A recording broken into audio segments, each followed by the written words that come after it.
ജീവമൊഴി കാൽവരിനാഥന്റെ സ്നേഹമൊഴി തിരുനിറത്താൽ ജീവനേകും യേശുനാഥന്റെ ജീവമൊഴി ജീവധാര ജീവധാര ജീവധാര.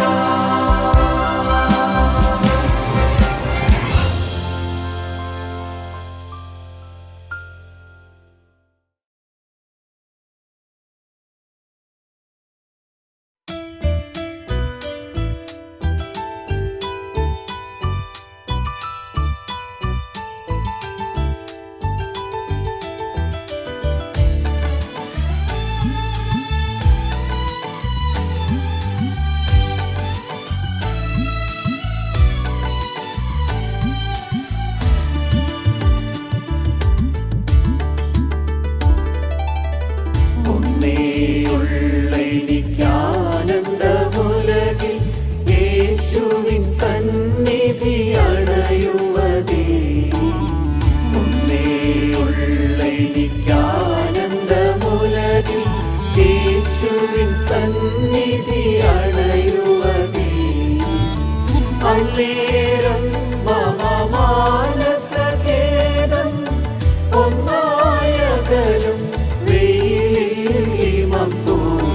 അന്നേരം മമ മാനസഖേദം ഒന്നായകലും വെയിലിൽ ഹിമം പോം. ഒന്നേയുള്ള എനിക്കാനന്ദമുലകിൽ യേശുവിൻ സന്നിധി അണയുവതേ.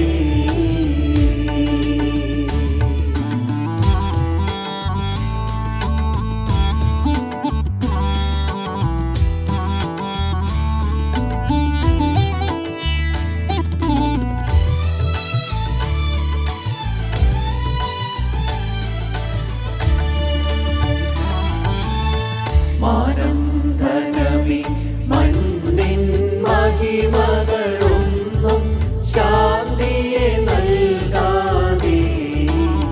മാനം ധനമി മണ്ണിൻ മഹിമകളൊന്നും ശാന്തിയെ നൽകാതെ. ദാഹം പെരുകും കണ്ണീരൊഴികെ ലോകം വേറെ തരികില്ലറിക. ദാഹം പെരുകും കണ്ണീരൊഴികെ ലോകം വേറെ തരികില്ലറിക. ഒന്നേയുള്ള എനിക്കാനന്ദമുലകിൽ യേശുവിൻ സന്നിധി അണയുവതേ.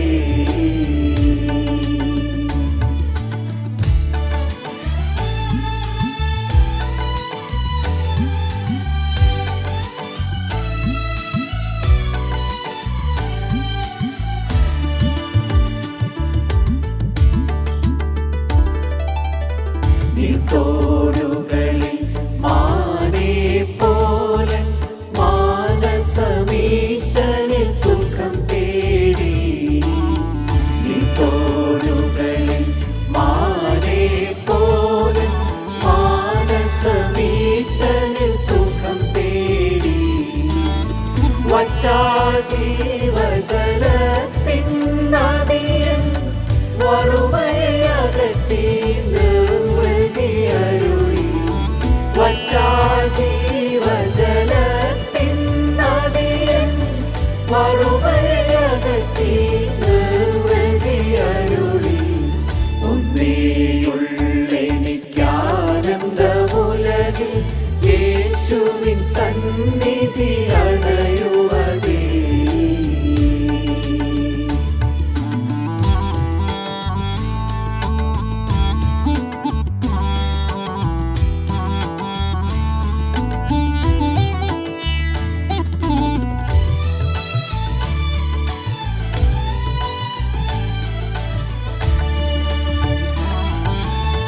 കണ്ണീർ താഴ്വരയുണ്ടെനിക്കനവധി മണ്ണിൽ ജീവിത പാതയതിൽ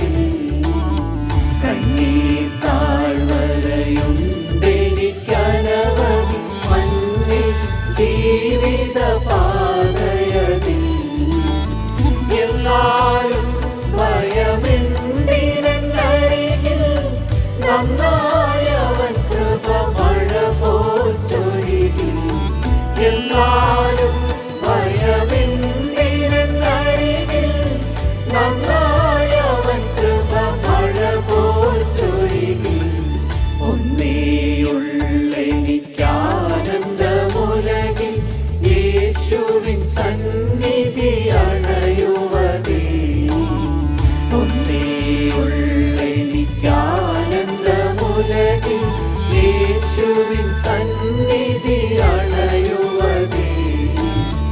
അന്നേരം മമ മാനസഖേദം ഒന്നായകലും വെയിലിൽ ഹിമം പോൽ. അന്നേരം മമ മാനസഖേദം ഒന്നായകലും വെയിലിൽ ഹിമം പോൽ. ഒന്നേയുള്ളെനിക്കാനന്ദമുലകിൽ യേശുവിൻ സന്നിധി അണയുവതേ.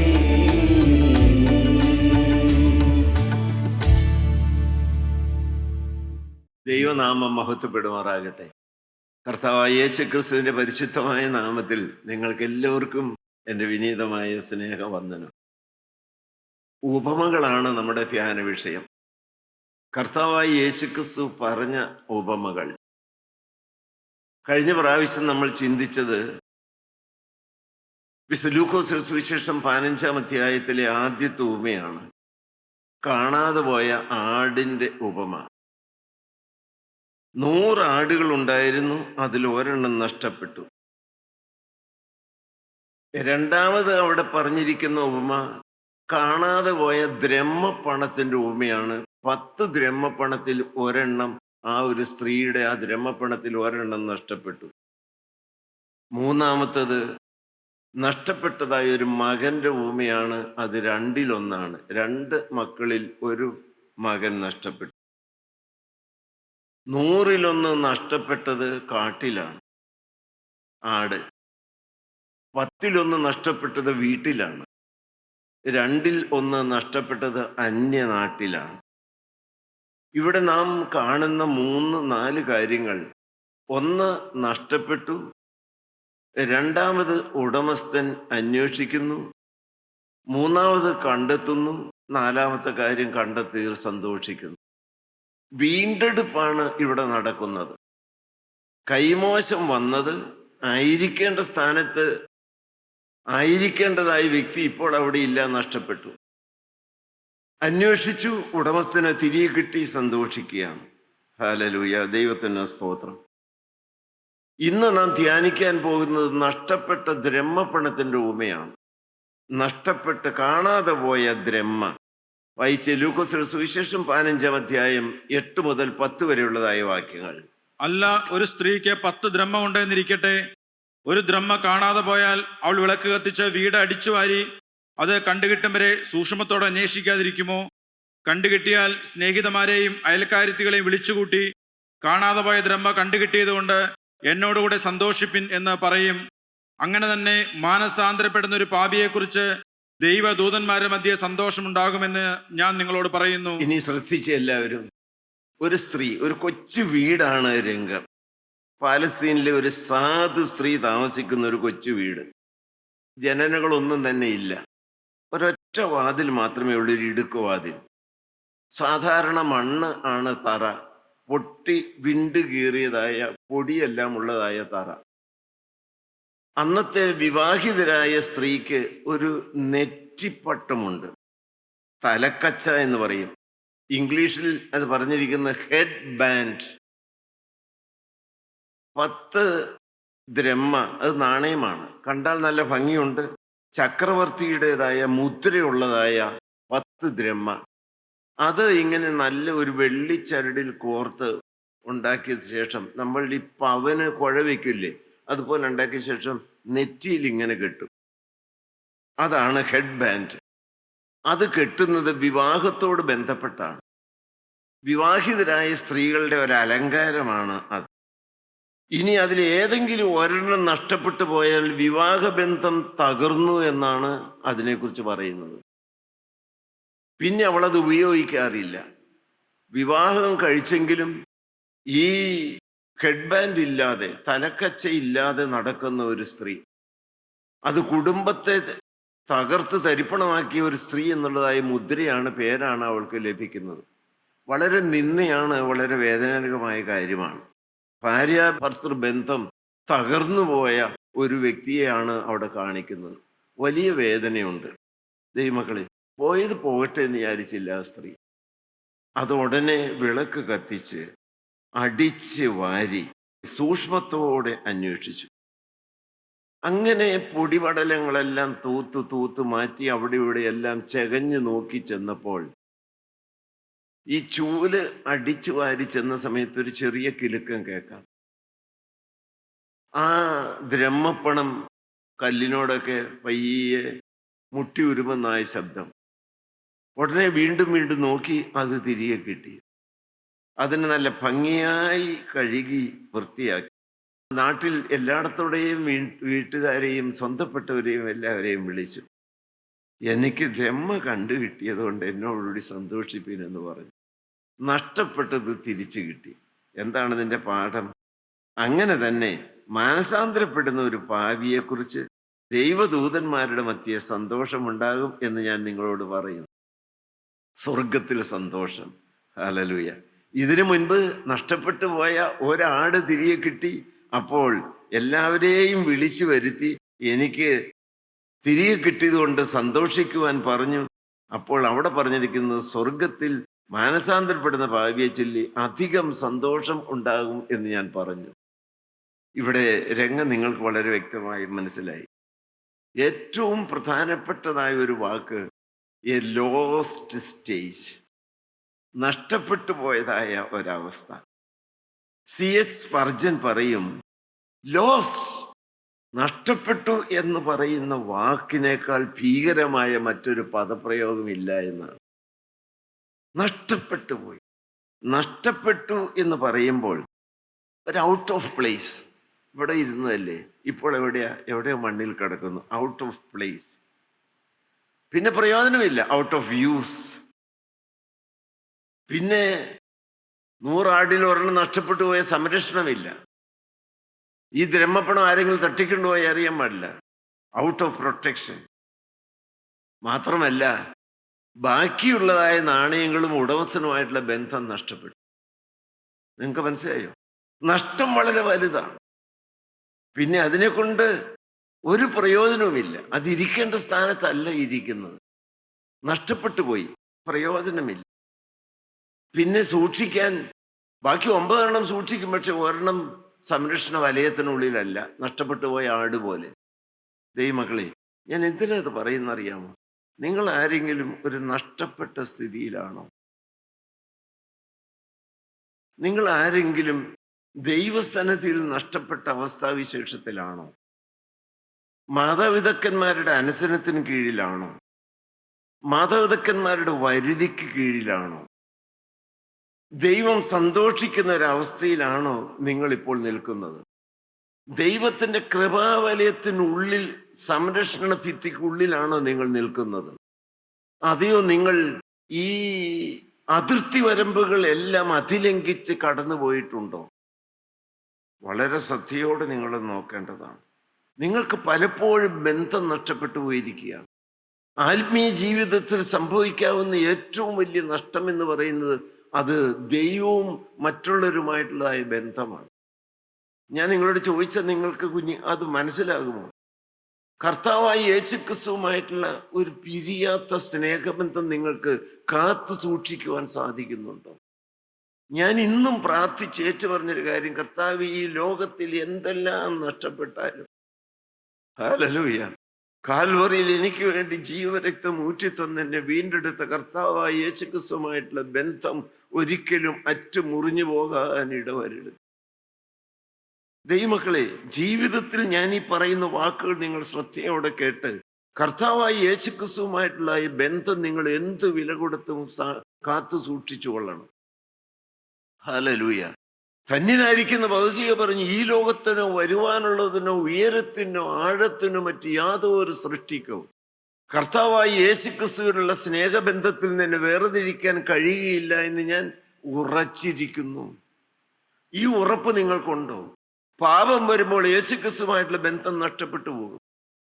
പാപങ്ങളെത്രയും നിങ്ങളെയും നിങ്ങളുടെ ദൈവത്തെയും തമ്മിൽ ഭിന്നിപ്പിക്കുന്നത്, നിങ്ങളുടെ അകൃത്യങ്ങൾ അത്രയും അവൻ്റെ മുഖം നിങ്ങളിൽ നിന്ന് മറയ്ക്കുമാറാക്കുന്നത്.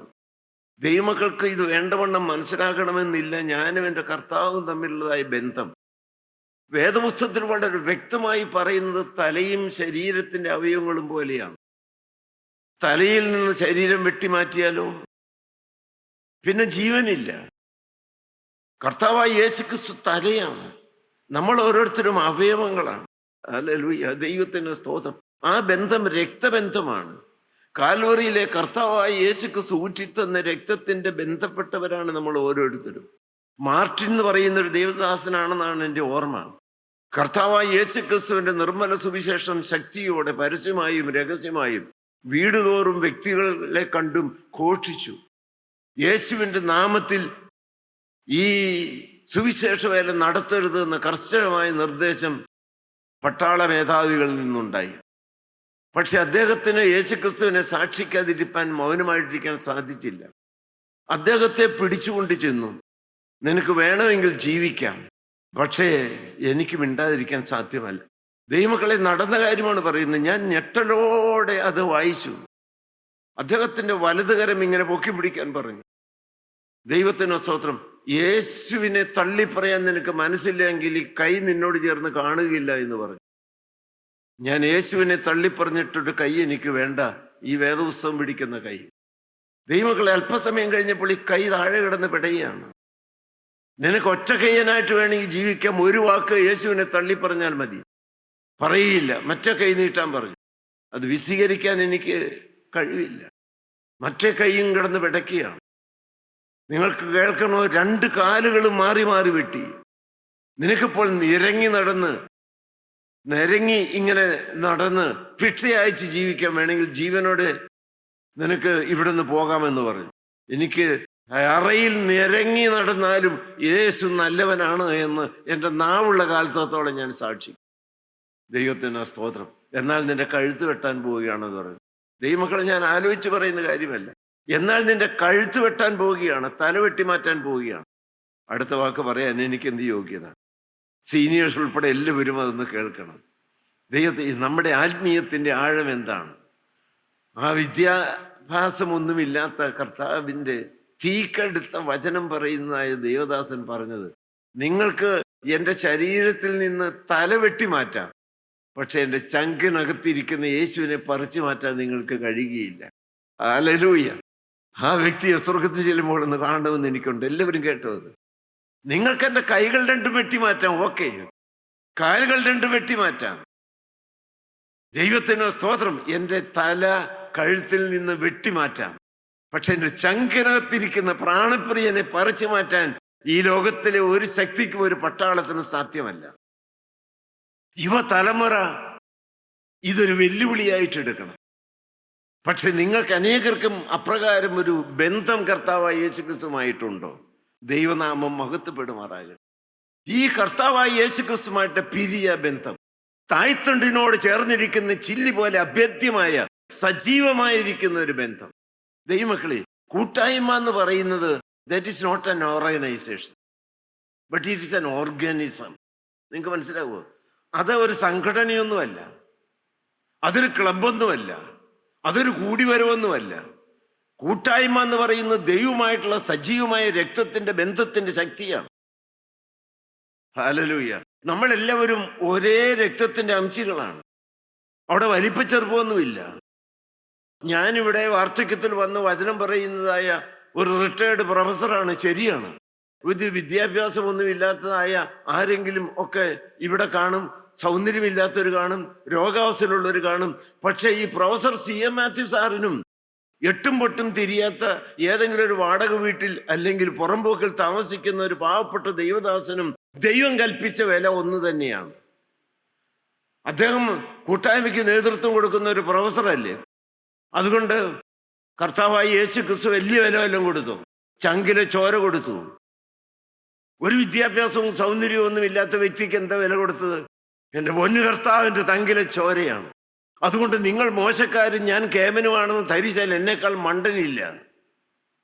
ദൈവമക്കളെ, നിങ്ങൾ വിലയേറിയവരാണ്, രക്തം കൊടുത്ത് വിലയ്ക്ക് വാങ്ങിയവരാണ്. നഷ്ടപ്പെട്ടു പോയതായ ദ്രഹ്മ ബാക്കി 9 ഉണ്ടല്ലോ എന്ന് വിചാരിച്ച് തള്ളിക്കളഞ്ഞില്ല. ഉടമസ്ഥ വിളക്ക് കത്തിച്ച് അന്വേഷിച്ചു. വിളക്ക് എന്ന് പറയുന്നത് വാസ്തവത്തിൽ വചനമാണ്. വിളക്ക് എന്ന് പറയുന്നത് വചനം ജഡമെടുത്ത കർത്താവായ യേശുക്രിസ്തുവാണ്. കർത്താവായ യേശുക്രിസ്തു വളരെ വ്യക്തമായിട്ട് പറഞ്ഞു, I am the light of the world. ഞാൻ ലോകത്തിന് വെളിച്ചമാകുന്നു. നിങ്ങളുടെ ജീവിതത്തിൽ നിങ്ങളുടെ സൽസ്വഭാവം നഷ്ടപ്പെട്ടിട്ടുണ്ട്, നിങ്ങളുടെ വിശുദ്ധി നഷ്ടപ്പെട്ടിട്ടുണ്ട്, സ്നേഹം നഷ്ടപ്പെട്ടിട്ടുണ്ട്, അനുസരണം നഷ്ടപ്പെട്ടിട്ടുണ്ട്, വിശ്വാസം നഷ്ടപ്പെട്ടിട്ടുണ്ട്, പ്രാർത്ഥനാ ജീവിതം നഷ്ടപ്പെട്ടിട്ടുണ്ട്, ആരോഗ്യം നഷ്ടപ്പെട്ടിട്ടുണ്ട്, സമാധാനം നഷ്ടപ്പെട്ടിട്ടുണ്ട്. നഷ്ടം ഒത്തിരി വലുതാണ്. കർത്താവെ, നഷ്ടപ്പെട്ടത് തിരികെ തരണമേ എന്ന് പറഞ്ഞ് പ്രാർത്ഥിച്ചുകൊണ്ടിരുന്നാൽ പോരാ. നിങ്ങളുടെ പ്രാർത്ഥനയ്ക്ക് കാലുവെക്കണമെന്ന് ഞാൻ പറയും. കർത്താവെ കരുണ തോന്നണമേ എന്ന് പ്രാർത്ഥിച്ചാൽ പോരാ. ഇവിടെ എന്ത് ചെയ്തു? വിളക്ക് കത്തിച്ച് പൊടിപടലങ്ങളെല്ലാം തൂത്തുമാറ്റി അന്വേഷിക്കാനായിട്ട് പോയി. ഈ കർത്താവായി യേശുക്രിസ്തു ആകുന്ന വചനത്തിന്റെ വെളിച്ചം നിങ്ങളെ ജ്വലിപ്പിക്കണം. കാൽവറിയിൽ കത്തിയതായ സ്നേഹത്തിന്റെ തീ നിങ്ങളിൽ കത്തി ജ്വലിക്കണം. ആ പ്രകാശകിരണങ്ങളുടെ മുമ്പിൽ നിങ്ങളുടെ ജീവിതത്തിന്റെ ഉള്ളറ മുഴുവൻ തുറന്നു വെക്കണം. എന്തെല്ലാമാണ് നഷ്ടപ്പെട്ടതെന്ന് വളരെ വ്യക്തമായി മനസ്സിലാവും. ഞാൻ വളരെ വ്യക്തമായി കാലങ്ങളിൽ കണ്ടുപിടിച്ച് കരയുന്നുകൊണ്ടാണ് നിങ്ങളോട് പറയുന്നത്.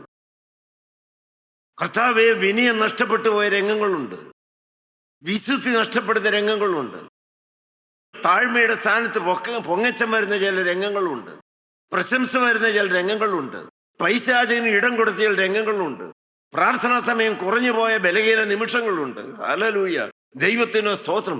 ദൈവത്തിന്റെ വെളിച്ചത്തിന്റെ മുൻപിലേക്ക് വരുംതോറും എല്ലാം വളരെ പ്രകടമായി കാണുകയാണ്. ഈ കാലങ്ങളിൽ ഞാൻ പറയുന്ന ഒരു വാക്ക് തന്നെ, കർത്താവേ, ഞാൻ എന്നെക്കുറിച്ച് വിലയിരുത്തുന്ന പോലെയോ മറ്റു കൂട്ടായ്മക്കാരെ എന്നെക്കുറിച്ച് വില കൽപ്പിക്കുന്ന പോലെയോ ഞാൻ ഒട്ടും നല്ലവനല്ല. പ്രകാശത്തോട് അടുത്തു വരുന്ന സമയത്ത് ഒരു 2-ാം ശനിയാഴ്ച മലബാറിൽ നിന്ന് വന്നായ ഒരാളുമായിട്ട് ഞാനിങ്ങനെ പോയി അവിടെ നിന്ന് സംസാരിക്കുകയാണ്. അയ്യോ, അച്ഛൻ്റെ ഈ ഷർട്ടിൽ എന്നെ ഇങ്ങനെ കുത്തുമായിട്ട് നല്ല ഒന്നാന്തരം തേച്ച് അന്ന് ഇട്ടുകൊണ്ട് വന്നായ ഷർട്ടുമുണ്ട്. ഞാൻ ഡ്രസ്സിങ് റൂമിൽ നിന്ന് അതൊക്കെ ഇട്ട് കൈയൊക്കെ മടക്കി കൊണ്ട് പോകുന്നു. നല്ല വെളിച്ചമുള്ള സ്ഥലത്തേക്ക് വന്നു കഴിഞ്ഞപ്പോഴേക്കും ദേ ആ പാട് ഇങ്ങനെ കാണാം. ഞാൻ കണ്ടില്ലായിരുന്നു. അയ്യോ, ഞാൻ കണ്ടില്ലല്ലോ, ഇപ്പം നല്ല വെളിച്ചമുള്ളത് കണ്ടാൽ. കർത്താവിൻ്റെ അടുക്കിലേക്ക് ചെല്ലുമ്പോൾ ഈ കേമൊക്കെ മാറും കേട്ടോ, ഈ പൊങ്ങച്ചമൊക്കെ മാറും കേട്ടോ. എൻ്റെ ആത്മീയത്തിൽ പോലും ഞാൻ പറയും, എൻ്റെ പ്രാർത്ഥനയിൽ പോലും ദൈവത്തിന് സ്തോത്രം. അഭിനയങ്ങളുണ്ട്, അഹങ്കാരമുണ്ട്, വ്യാജമുണ്ട്. ദൈവത്തിൻ്റെ പൊന്നുനാമത്തിന് നന്ദിയോടെ സ്തോത്രം. അടിച്ചു വാരണം ദൈവമക്കളെ. നാം ധ്യാനത്തിൻ്റെ കഷ്ടാനുഭവാഴ്ചയിലെ ഈ ആദ്യത്തെ ദിവസങ്ങളിലേക്ക് കടന്നു വന്നിരിക്കുക. ക്രൂശിനെ ചുറ്റിപ്പറ്റിയുള്ളതായിരിക്കുന്ന ധ്യാനമായിരിക്കണം. ഇപ്പോൾ നാം കേട്ടതുപോലെ കർത്താവായ യേശുക്രിസ്തുവിൻ്റെ രക്തം ലംഘനങ്ങളെ മറയ്ക്കുന്നതിന് ശുഭം വരികയില്ല. പറഞ്ഞ് കണ്ടുപിടിച്ച് ഏറ്റുപറഞ്ഞ് ഉപേക്ഷിക്കുന്നവനോ കരുണ ലഭിക്കും. എൻ്റെ കർത്താവിൻ്റെ രക്തം കുഞ്ഞുങ്ങളെ ഇന്ന് നമ്മളെല്ലാവരെയും ഒന്ന് ഭംഗിയായി കഴുകട്ടെ. പാപം വെച്ചുകൊണ്ട് മുന്നോട്ട് പോകാനായിട്ട് ഒരിക്കലും ഇടവരരുത്. ഹല്ലേലൂയ, ദൈവത്തിന് സ്തോത്രം. നമ്മുടെ കരച്ചിലിൻ്റെ ശബ്ദം കേൾക്കണം. കരച്ചിലിൻ്റെ ശബ്ദം കേട്ടപ്പോൾ ആ ദ്രഹ്മപ്പണത്തിൻ്റെ ഉടമസ്ഥ അങ്ങോട്ട് അടുത്ത് ചെന്നു. അതിനെ ഇങ്ങനെ പയ്യെ അവിടെ നിന്ന് പൊടിപടലത്തിൻ്റെ ഉള്ളിൽ നിന്നെടുത്തു. എന്ത് സന്തോഷമായി! കണ്ണുനീര് കൊണ്ട് അതിൻ്റെ ചെളി മുഴുവൻ അങ്ങ് കഴുകി. ഈ ഭാഷ നിങ്ങൾക്ക് മനസ്സിലാക്കുന്നുണ്ട്. ഹല്ലേലൂയ, ദൈവത്തിന് സ്തോത്രം. കർത്താവായ യേശുക്രിസ്തുവിൻ്റെ മുദ്രയുള്ളതായ ഒരു നാണയമാണ് ഞാൻ. ആ മുദ്ര മാഞ്ഞു പോയിട്ടുണ്ട്. ചെളിയും അഴുക്കും ക്ലാവും എല്ലാം പിടിച്ചിട്ടുണ്ട്. വേഗം തുടച്ചാൽ മാറുന്നതല്ല അത്. കുഞ്ഞാടിൻ്റെ തങ്കച്ചോര വാർന്നൊലിക്കുന്ന ക്രൂശിൻ ചുവട്ടിലേക്ക് നിങ്ങളെ മാടി വിളിക്കുകയാണ്. Hallelujah, hallelujah. നിങ്ങളെല്ലാം ഒന്ന് മറന്നേ. ഞാൻ പറയും, ഇന്ന് വന്ന ഒരു ഭാഗ്യശാലികളാണ്. കുഞ്ഞാടിൻ്റെ രക്തം ഗുണകരമായി സംസാരിക്കട്ടെ. ഞാൻ ഇന്നും പ്രാർത്ഥിച്ചതാണ്, എൻ്റെ നാവിൽ കൂടി ഒഴുകി വരുന്ന ഓരോ വാക്കിലും കുഞ്ഞാടിൻ്റെ ശുദ്ധീകരിക്കുന്ന രക്തത്തിൻ്റെ വ്യാപാര ശക്തി ഉണ്ടായിരിക്കണം. നിങ്ങൾ ഒരുക്കത്തോടെ ഇരുന്നേ കുഞ്ഞുങ്ങളെ. നിങ്ങളെല്ലാവരും സഹോദരി സഹോദരന്മാരെ പ്രാർത്ഥനയോടെ ഇരുന്നേ. Hallelujah, hallelujah. നിങ്ങൾ വന്നിരിക്കുന്ന ചില പ്രസംഗത്തിൻ്റെതായ വാക്കുകളുടെ മുമ്പിലേക്കല്ല, കുഞ്ഞാടിനെ ശുദ്ധീകരിക്കുന്ന തങ്കച്ചവർ ഗുണകരമായി സംസാരിക്കുന്ന സ്വർഗീയ വേദിയിലേക്കാണ് നിങ്ങൾ വന്നിരിക്കുന്നത്. മുന്നമേ ഞാനും വരികയാണ്. എൻ്റെ ജീവിതാംഗിയിലും കറകൾ പറ്റിയിട്ടുണ്ട്. കർത്താവേ, നിന്റെ ഛായ മങ്ങിപ്പോയിട്ടുണ്ട്. എൻ്റെ പൊന്നു കർത്താവേ, ഇന്നുള്ള ശോഭ പോരാ. ആരെല്ലാം അങ്ങോട്ട് വന്നു. Hallelujah, hallelujah, hallelujah. പാപക്കറകൾ കഴുകി നിങ്ങളെ ജ്വലിപ്പിച്ചെടുക്കുന്ന സ്വർഗീയമായ ഒരു നിമിഷമാണ്. ജീവനില്ലാത്തവർക്ക് ജീവൻ ഇപ്പോൾ പകർന്നു കിട്ടുന്ന സ്വർഗീയ നിമിഷമാണ്. കെട്ടുപോയ ദീപം കാൽവറിയിൽ കത്തി ജ്വലിപ്പിച്ച് നിങ്ങളെ തേജസ്സോടെ പറഞ്ഞയക്കുവാൻ ദൈവം കണ്ട മക്കളാണ്. ദൈവം കണ്ട സമയമാണ്. ഞാൻ നല്ല പ്രത്യാശയോടെ ഓടി വരികയാണ്. Hallelujah, hallelujah, hallelujah. ഇത് നഷ്ടപ്പെട്ടത് വീട്ടിലാണ്. നിങ്ങളുടെ പലപ്പോഴും ജീവിതത്തിന്റെ സാക്ഷ്യം നഷ്ടപ്പെടുന്നത്, നിങ്ങൾ കോപിക്കുന്നത്, അനുസരണക്കേട് കാണിക്കുന്നത്, അലസത കാണിക്കുന്നത് ഭവനത്തിലാണ്. ഏത് രംഗത്ത് വെച്ചാണെങ്കിലും നഷ്ടം തന്നെയാണ്. ഇന്ന് വീണ്ടെടുപ്പിന്റെ ദിവസമായി മാറണം. ഇന്ന് മടങ്ങി വരുന്ന ദിവസമായി മാറണം. ഇന്ന് യഥാസ്ഥാനപ്പെടുന്ന ദിവസമായി മാറണം. ഹല്ലേലൂയ. കർത്താവ് കടന്നു വന്നിട്ടുണ്ട്. അവൻ നടന്ന് അടുത്ത് വരുന്ന കാലൊച്ചയുടെ ശബ്ദമാണ് ഈ വാക്കുകളായി നിങ്ങളുടെ ചങ്കിന്റെ ഹല്ലേലൂയ ഭിത്തികളിൽ തട്ടുന്നത്. Hallelujah, hallelujah. നിങ്ങളുടെ ഉള്ളത്തിന്റെ ഭാഷയിൽ കർത്താവിനോടൊന്ന് പറഞ്ഞേ, കർത്താവേ എന്നെ ഒന്ന് കഴുകിയെടുക്കണമേ, എന്നെ ഒന്ന് ശുദ്ധീകരിക്കണമേ. Hallelujah, hallelujah. ഞാൻ ക്രൂശിലേക്ക് വന്നു താളടിയായി വീണ് കിടന്നുകൊണ്ട് ചങ്കിൽ നിന്ന് ഒഴുകി വരുന്ന തങ്കച്ചോര കണ്ടുകൊണ്ട് പ്രാർത്ഥിക്കുകയാണ്. എല്ലാവരും ഒന്ന് പ്രാർത്ഥിച്ച്, കർത്താവേ മഹാഭാവിയാ എന്നോട് കരുണ തോന്നണമേ. സകല പാപവും കഴുകി ശുദ്ധീകരിക്കാൻ മതിയായതായ തുറക്കപ്പെട്ട തിരുവിൽ അവിടുന്ന് ഒഴുകി വരുന്ന തങ്കച്ചോര കൊണ്ട് എന്നെ സമൂലം ഒന്ന് കഴുകണമേ. ഹല്ലേലൂയ. ഓ രക്താംബര ഹിമം പോലെ വെളുക്കട്ടെ, പാപക്കറകൾ മാഞ്ഞു പോകട്ടെ. Hallelujah, hallelujah. ഹാലിക്കട്ടെ, തീ പിടിക്കട്ടെ. ഇന്ന് നിങ്ങളുടെ ജീവിതത്തിൽ അത്ഭുതം നടക്കട്ടെ. ഒരു പുതിയ അധ്യായം തുടങ്ങട്ടെ. Hallelujah, hallelujah. അതുകൊണ്ട് എന്താണ് ആത്യന്തികമായി നടക്കുന്നത്? സ്വർഗത്തിലും സ്വർഗദൂതന്മാരുടെ മധ്യത്തിലും മാത്രമല്ല ദൈവമക്കളെ, നഷ്ടപ്പെട്ടു പോയ ആ സ്ത്രീക്കും മാത്രമല്ല അയൽവാസികൾക്കും സന്തോഷമായി. Hallelujah, hallelujah, hallelujah. തല്ലിപ്പൊളിച്ച് എല്ലാവർക്കും വേദനയായി പ്രേമിച്ച് കഞ്ചാവ് അടിച്ച് ലക്കില്ലാതെ അഴിഞ്ഞാടി നടന്നായ ചെറുപ്പക്കാരൻ ഇപ്പോൾ ഇതാ കർത്താവായ യേശുക്രിസ്തുവിന്റെ സൗരഭ്യമുള്ള വിശുദ്ധനായി ജീവിക്കുന്നു എന്ന് പറഞ്ഞ് സ്വർഗം സന്തോഷിക്കട്ടെ, മാതാപിതാക്കന്മാർ സന്തോഷിക്കട്ടെ, ഞങ്ങൾ സന്തോഷിക്കട്ടെ, നിങ്ങളുടെ കൂട്ടുകാർ സന്തോഷിക്കട്ടെ. Hallelujah, hallelujah, hallelujah. അതെങ്ങനെയാണ് നടന്നത്? അത് വചനം കേട്ടു. ആ വചനം കേട്ടപ്പോൾ ക്രൂശിൻ ചോട്ടിലേക്ക് ചെന്നു. കുഞ്ഞാടിൻ രക്തം കഴുകി എന്നെ വിശുദ്ധീകരിച്ചു. ഞാനൊരു പുതിയ അധ്യായം തുടങ്ങി. എന്റെ ജീവിതത്തിൽ പാട്ട് കിട്ടി, സമാധാനം കിട്ടി, സന്തോഷം കിട്ടി. സ്വർഗവാതിൽ എനിക്ക് വേണ്ടി തുറന്നു. ദൈവമക്കളെ, പുതിയ അധ്യായം തുടങ്ങിയോ? നമുക്ക് പ്രാർത്ഥിക്കാം. കരുണ നിറഞ്ഞ ദൈവമേ, ഹല്ലേലൂയ, ഹല്ലേലൂയ. നഷ്ടപ്പെട്ടു പോയതിനെ തേടി വന്ന ദൈവമേ, കാണാതെ പോയതിനെ തെരഞ്ഞെടുത്ത് രക്ഷിപ്പാൻ വേണ്ടി വന്നവനായ ദൈവമേ, ഞങ്ങളെ കണ്ടുകിട്ടിയ സ്ഥലമാണല്ലോ കാൽവറിയിലെ ക്രൂശ്. ആ ക്രൂശിൻ ചോട്ട് ഞങ്ങൾ ഇപ്പോൾ ഇതാ താണു വീണ് കിടക്കുകയാണ്. ഞങ്ങളെ ഒന്ന് കഴുകണമേ, ഞങ്ങളെ യഥാസ്ഥാനപ്പെടുത്തണമേ. നിന്റെ രക്തത്തിന്റെ അടയാളം കൊണ്ട് മുദ്രയിട്ട് ഞങ്ങൾ വേർതിരിക്കണമേ. കർത്താവ്, ഇന്നു മുതൽ ഞങ്ങളും ഞങ്ങളുടെ അവയവങ്ങളും പരിശുദ്ധമായി ഞങ്ങൾ കാത്തു സൂക്ഷിച്ചു കൊള്ളാം. യേശുവിന്റെ നന്മകളാൽ ഞങ്ങളെ നിറയ്ക്കണമേ, മഹത്വം തിരുമേനി എടുക്കണമേ. യേശു കർത്താവിന്റെ പുണ്യനാമത്തിൽ അപേക്ഷിക്കുന്നു. തിരുവിഷ്ടം പോലെ മാത്രം കേട്ട് ഉത്തരമരുളുമാറാകണമേ. ആമീൻ. ഹല്ലേലൂയ. സ്തോത്രം.